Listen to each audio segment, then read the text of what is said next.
Bonjour à toutes et à tous et bienvenue dans ce nouvel épisode de La Voix de la Diversité, le balado de Francophonie sans frontières.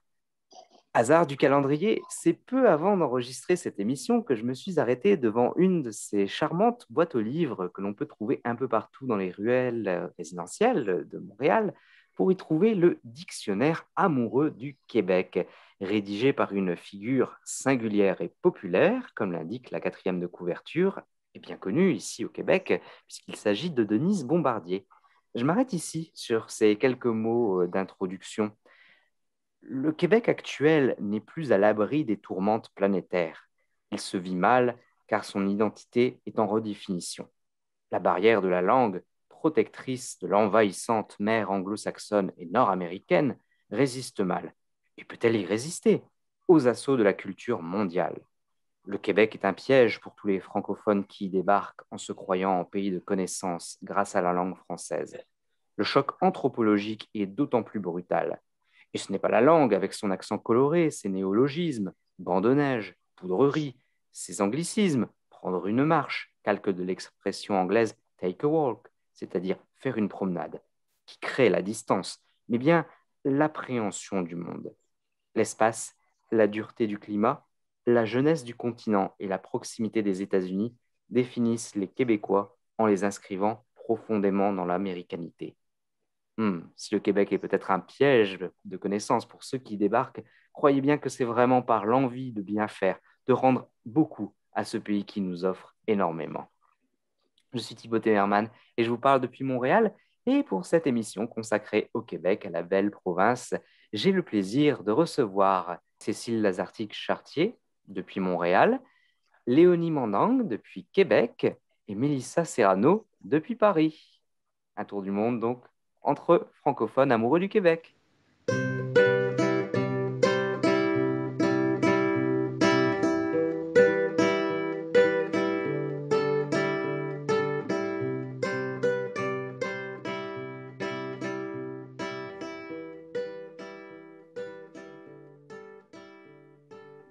Nous aurons encore bien des occasions, que ce soit des entrevues ou bien des chroniques, pour vous présenter le Québec, son histoire, ses enjeux, ses cultures.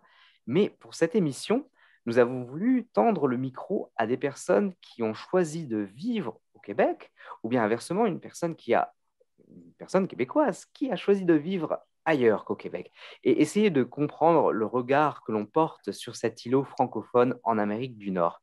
J'ai donc le plaisir de m'entretenir aujourd'hui avec Cécile Lazartique-Chartier depuis Montréal, Léonie Mandang depuis Québec, ainsi que notre chroniqueuse Mélissa Serrano depuis Paris. Bonjour à vous trois. Bonjour. Bonjour. Alors, je commence ce petit tour de table. Cécile Lazartique-Chartier, nous avons eu le plaisir d'entendre vos chroniques au cours de ce balado. Vous êtes consultante en interculturel et votre petite entreprise s'appelle L'Art et la Manière. J'aime beaucoup le titre. Merci. Léonie Mandang, vous êtes spécialiste en communication et je crois que vous défendez notamment le bien-être des enfants au sein d'une fondation que vous avez vous-même créée et qui porte votre nom. Et Tout à fait. vous êtes, je pense qu'on peut le dire, originaire du Sénégal et vivez depuis maintenant quelques années ici, donc au Québec. Et Oui. enfin, donc, Mélissa Serrano, bon, les auditeurs et auditrices de La Voix de la Diversité vous connaissent bien maintenant, puisque vous êtes notre chroniqueuse culturelle, l'une de nos chroniqueuses culturelles, et puis voilà, vous nous parlez depuis Paris, où vous êtes installée également depuis quelques années. Et puis voilà, si je dis où vous êtes installé depuis quelques années, ça me donne l'occasion de vous poser cette première question à vous trois. Euh, D'abord, Léonie et Cécile, et puis je vais commencer peut-être par Cécile. Voilà, ça fait combien de temps que vous êtes ici au Québec et puis pourquoi vous étiez venu à la base au Québec? Alors, en fait, moi, ça fait presque 25 ans, ça fera 25 ans le 28 octobre prochain, un quart de siècle déjà, c'était pour une année, 3 années. Puis, le Québec a gagné notre cœur et on a fait notre point d'ancrage, notre port d'attache, dirais-je. Voilà. Et pourquoi on est venu au Québec, mon mari et moi, alors qu'on était du sud de la France? C'était une envie de vivre à l'étranger et le Québec était une opportunité de vivre quelque chose de différent. On n'avait pas l'idée de rester si longtemps, mais on vit cette expérience et ce recadrage géographique avec grand bonheur, donc depuis presque 25 ans. Un bonheur que je partage personnellement, je pense que les auditeurs l'auront compris.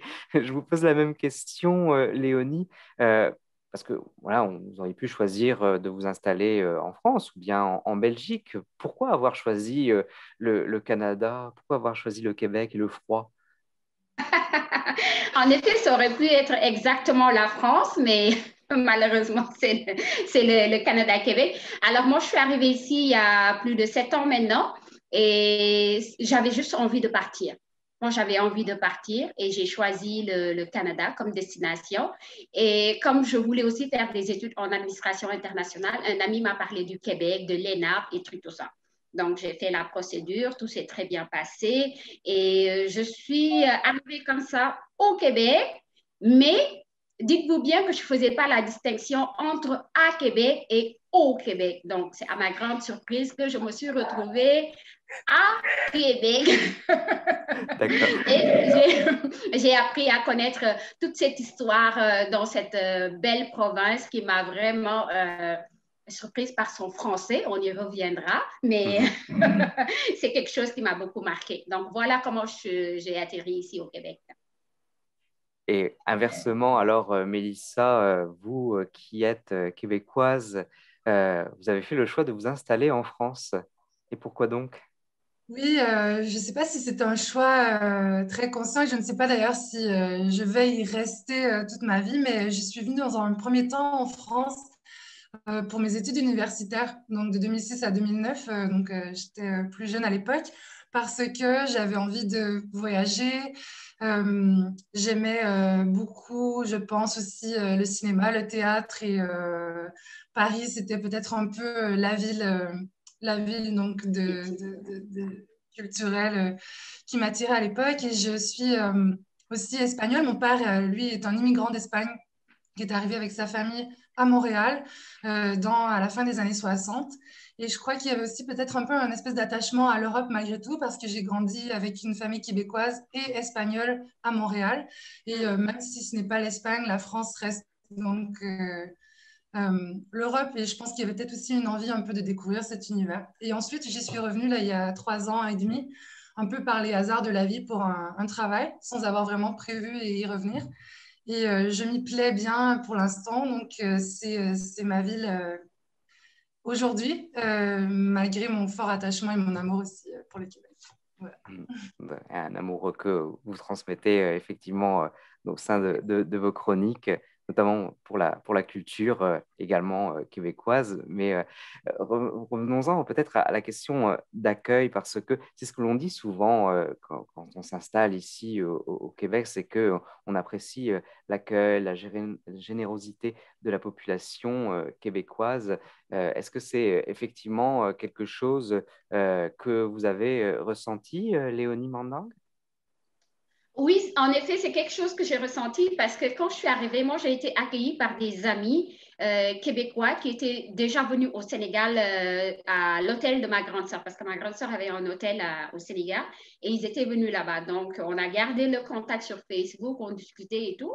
Donc, quand j'ai dit que j'arrivais au Canada, ils étaient prêts à venir me chercher à l'aéroport et trucs, tout ça là, à être vraiment à ma disposition.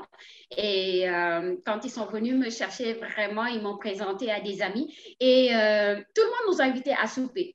Tout le monde. Donc, chaque jour de la semaine, on avait un souper quelque part. Ils étaient à Grand-Bay. Donc, de Granby, on est arrivé à Québec. À Québec aussi, on avait une famille qui était prête à m'accueillir pendant une semaine, le temps que je m'installe dans les résidences de l'ENAP. Et tous les jours, ils prenaient la voiture, ils me faisaient faire le tour de Québec, ils m'amenaient partout dans les Walmart, Costco, métro, tout ce que tu voulais. Ils m'amenaient au Saint-Hubert, ils m'ont fait découvrir des repas délicieux là-bas. Ils m'ont amené au Ashton pour me faire découvrir la poutine. C'était vraiment super bien. Ils me parlaient du Québec comme si c'était vraiment le prestigieux pays du monde. Ça, c'était extraordinaire. Et puis, ils ont même fait le dimanche une grande journée familiale où il y avait tout le monde et ils m'ont fait découvrir des petits repas québécois, des hamburgers, comment on appelle ça? J'ai oublié là, le macaroni au fromage, des trucs, le pâté chinois et trucs, tout ça. Donc, j'avais vraiment l'embarras du choix, je peux vous le dire. C'était extraordinaire. À l'ENAP aussi, c'était super bien. Je me suis vite intégrée et je peux vous dire que je suis arrivée là-bas en moins d'une semaine. J'avais déjà un poste, je travaillais et j'avais même 2 postes. C'était super bien l'accueil et j'étais partout. J'ai été partout, en tout cas, je discutais avec tout le monde et même dans la rue, je discutais avec tout le monde, mais en même temps, je faisais très attention parce que j'avais du mal à comprendre le français. On ne va pas entrer dans les détails, mais c'était super bien.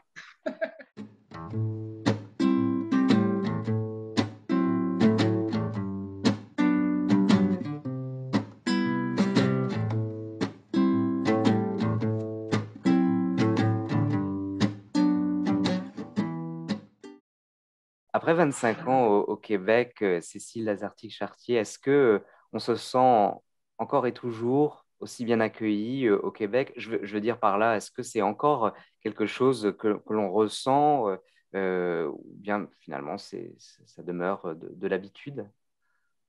Alors, je dirais que l'accueil au Québec, pour nous, a été vraiment très important parce que comme ça fait presque 25 ans, il n'y avait pas tous les réseaux sociaux, Internet n'était pas aussi développé qu'aujourd'hui. Donc, la qualité relationnelle était primordiale et je dois dire qu'une une petite famille arrivant avec un bébé dans ses valises, on a été extrêmement choyés. 25 ans après, je pourrais témoigner du fait que la qualité relationnelle est toujours au rendez-vous. J'ai appris à décoder des manières différentes de rentrer en relation, ce qu'on attend derrière, les enjeux souvent implicites ou même inconscients. Donc ça, c'est vraiment important. Euh, je dois dire que ce que j'ai appris en fait en vivant, j'avais déjà vécu à l'étranger, mais en Europe, et en vivant aussi longtemps en Amérique du Nord, donc au Québec, ce que j'ai vraiment développé comme vision, c'est que on, on peut être, il y a 2 points importants. On peut être citoyen du monde, c'est-à-dire la relation à l'autre, l'accueil de l'autre peut se faire partout dans le monde et c'est vraiment la qualité sensationnelle de l'humain. Et puis, la deuxième chose, c'est que en fait, comme Mélissa ou comme Léonie, on est le fruit, même toi Thibaut, le fruit des différentes strates de notre relation au territoire au pluriel. Je suis franco-canadienne. Je suis franco-canadienne ayant vécu très longtemps ici. J'ai jamais vécu au même endroit aussi longtemps dans ma vie qu'au Québec, alors que je suis les deux. Dans cette juxtaposition d'origine et de strates culturelles fait de moi quelqu'un qui est beaucoup plus ouvert aux autres. Donc, j'ai reçu beaucoup d'accueil, mais je suis très consciente de faire attention à l'accueil des autres. Et maintenant, pour le regard croisé, Mélissa Serrano, je pense que ça doit faire chaud au cœur d'entendre tous ces mots d'appréciation envers la générosité de la population québécoise. Comment ça se passe en France, tout simplement? Parce que peut-être, voilà, parce que ce sont des plus grandes de villes, on est peut-être plus habitué à voir des personnes qui viennent de partout ailleurs, quoique Montréal est effectivement une ville très multiculturelle. Euh, est-ce qu'il y a une différence malgré tout? Est-ce que vous sentez cette différence? Mais en fait, je dirais qu'il y a eu deux accueils peut-être un peu différents. C'est-à-dire la première fois que je suis venue en France pour y vivre en 2006, euh, je crois que le Québec était encore un peu méconnu, plus que maintenant, je crois. Je crois que c'est dû à l'avènement des réseaux sociaux aujourd'hui et aussi au fait qu'il y ait une très grande présence de Français à Montréal et au Québec depuis quelques années. Donc, je crois que maintenant, la relation transatlantique est beaucoup plus égalitaire, c'est-à-dire qu'avant, les Québécois, on connaissait beaucoup les œuvres françaises, la vie politique française, et l'inverse était peut-être un peu moins vrai. Je crois que maintenant, depuis quelques années, les Français connaissent beaucoup plus la littérature québécoise, le cinéma québécois. Je peux penser à Xavier Dolan, par exemple. Et aussi, donc, comme je l'ai mentionné, dû au fait qu'il y a beaucoup de Français maintenant qui vont à Montréal pour y vivre, comme Cécile, ou pour y étudier quelques années. Et ils reviennent ensuite en France, où ils en parlent à leur famille. Et donc, le Québec est plus connu, je dirais, d'une certaine manière. Alors qu'en 2006, c'était peut-être un peu, quand je disais que je venais de Montréal, voilà, il y avait un peu le folklore, peut-être les clichés qui étaient souvent rattachés, ou les expressions, ou mon accent, on pouvait être considéré comme divertissant. C'était jamais de façon mesquine, non, mais c'était assez différent. Alors qu'aujourd'hui, voilà, je pense qu'on connaît mieux un peu le Québec en France, du moins c'est l'impression que j'ai. Et, euh, et les gens je sens une curiosité aussi quand je dis que je viens de Montréal, où les gens vont me parler de tel film, de tel livre ou de tel événement qui s'y est produit. Voilà, donc j'ai senti une certaine différence. Et c'est peut-être aussi dû au fait que j'ai appris un peu les codes français. Quand je suis arrivée à 20 ans en 2006, même si on parle la même langue et qu'on connaît en tant que Québécois beaucoup de la vie culturelle ou historique française, ça reste deux pays différents et deux cultures très différentes. Et il y a certains codes de société qui ne sont pas du tout les mêmes. Et je pense qu'au fur et à mesure, à force d'y habiter, ben, on décode justement un peu mieux cette société et on réussit à s'y sentir mieux. Mais en soi, j'ai quand même toujours été bien accueillie, voilà, à Paris. Voilà, c'est une grande ville multiculturelle, donc il y a l'habitude de recevoir des gens de partout. Voilà. On parlait effectivement de la langue.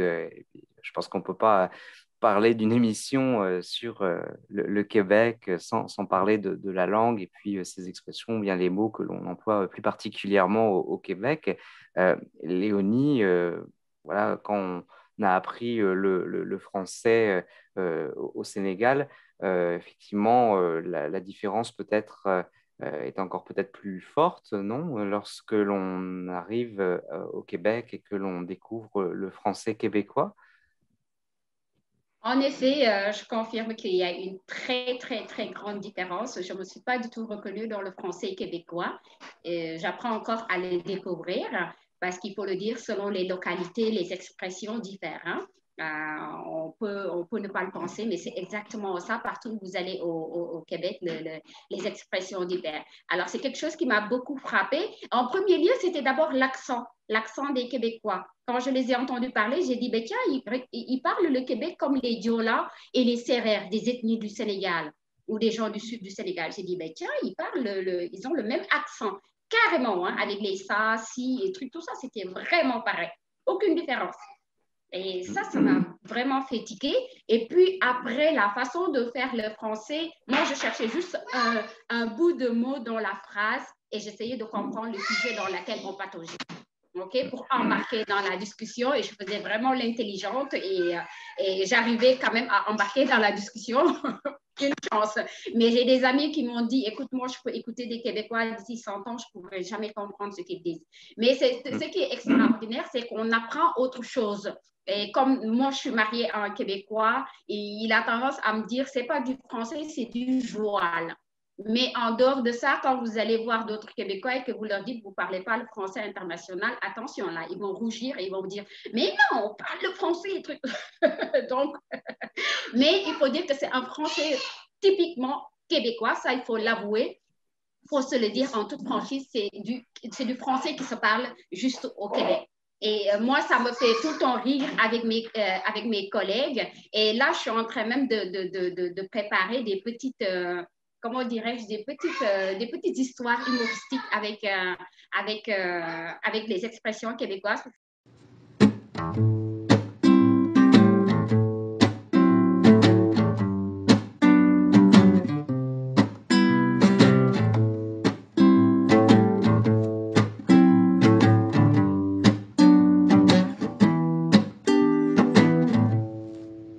Je vais poursuivre avec Cécile. Voilà, est-ce que progressivement, comment dirais-je, on s'approprie aussi le français tel qu'il est parlé au Québec, les expressions aussi, ou est-ce que au fil des années, voilà, vous avez pu voir une différence dans l'évolution peut-être du français tel qu'il est parlé, parce que comme vous disiez, avec les réseaux sociaux, maintenant, il y a davantage d'échanges. J'ai trouvé le point de Mélissa très intéressant parce qu'effectivement, au fil du temps, le rapport et le regard qu'on porte entre la France et le Québec, d'un côté ou de l'autre, a vraiment changé. J'ose espérer que mes compatriotes de France ont moins un regard paternaliste parfois, que ce soit culturel, linguistique ou historique. Oui, il y a un changement et une maturité dans les relations. J'espère qu'on tend vers l'équité. Ça serait une très, très bonne chose. En tout cas, moi, je participe à cet effort. Euh, pour aborder l'aspect purement linguistique, il est vrai que bien au-delà de l'accent, les champs lexicaux sont vraiment différents, le vocabulaire aussi. Au début, j'ai eu quelques difficultés à garder le fil conducteur qui m'était personnel dans la façon comment dirais-je, surtout pour l'écriture, de garder mon style à moi en faisant attention à ce que ce soit perçu ou lors de conversations qui peuvent être plus délicates. Je voulais m'assurer que ce que j'avais à dire était reçu, était recevable en fait. Et donc, j'ai appris à modérer mes élans peut-être un peu de fille du Sud qui s'expriment avec les mains et aussi d'être moins tranchante, moins... Donc, j'ai appris une certaine diplomatie relationnelle qui m'a fait un bien fou. Je suis moins péremptoire parce que je sais que autant en France, quand on peut avoir des joutes oratoires, c'est de part et d'autre et donc l'enjeu n'est pas affectif ou relationnel. Même si on a le verbe haut, on revient après à quelque chose de plus calme. Or, si on a le verbe haut au Québec, on peut s'arrêter en plein vol parce que l'autre, c'est une fin de non-recevoir. Donc, j'ai vraiment appris à modérer ma façon de rentrer en relation avec les autres, de communiquer différemment, de développer ma diplomatie relationnelle et en même temps de changer mon vocabulaire parce que oui, je ne peux pas demander à quelqu'un est-ce que tu as la pêche aujourd'hui parce que la personne au Québec, sauf si c'est un Français d'origine, ne comprendra pas ce que ça veut dire. Donc, il y a un aspect que je trouve très triste pour moi, c'est que en fait, au fil du temps, je n'ai pas eu la force de garder mon champ lexical très large.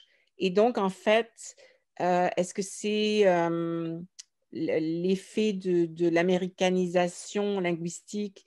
J'ai réduit quelque peu mon champ lexical. Et ça, c'est vraiment moi. Et peut-être que je suis trop influençable. Donc, pour moi, c'est un défi. Surtout que j'écris beaucoup et que la parole est vraiment un de mes outils professionnels. Et donc, Je comprends. Et Mélissa, alors pour conclure, voilà, vous en parliez un petit peu, il y avait peut-être au départ cette barrière un petit peu de la langue et puis notamment de l'accent qui est différent, l'accent français, les accents français dirais-je, et puis les accents québécois pour être tout à fait précis d'ailleurs. Donc, est-ce que vous pourriez revenir un petit peu sur certains points voilà, de ces différences que vous avez senties? Et puis, dernière petite question, puisque nous sommes voilà, bientôt le 24 juin, en tout cas, nous allons bientôt fêter la Saint-Jean-Baptiste. Est-ce que vous-même, vous allez fêter la Saint-Jean-Baptiste à Paris? Est-ce que vous avez trouvé un moyen de fêter cela en France?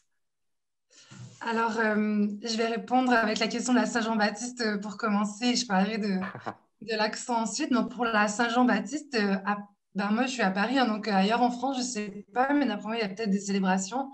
Mais à Paris, à chaque année, il y a une fête de la Saint-Jean à côté de la délégation générale du Québec à Paris. Donc, ils ferment la rue et il y a de la musique québécoise, des artistes québécois qui viennent, toujours un stand à poutine, de la bière artisanale québécoise. Donc, presque tous les Québécois expatriés à Paris s'y retrouvent et des Français aussi hein, qui sont curieux de partager la fête. Donc, c'est quand même possible de fêter la Saint-Jean-Baptiste en France.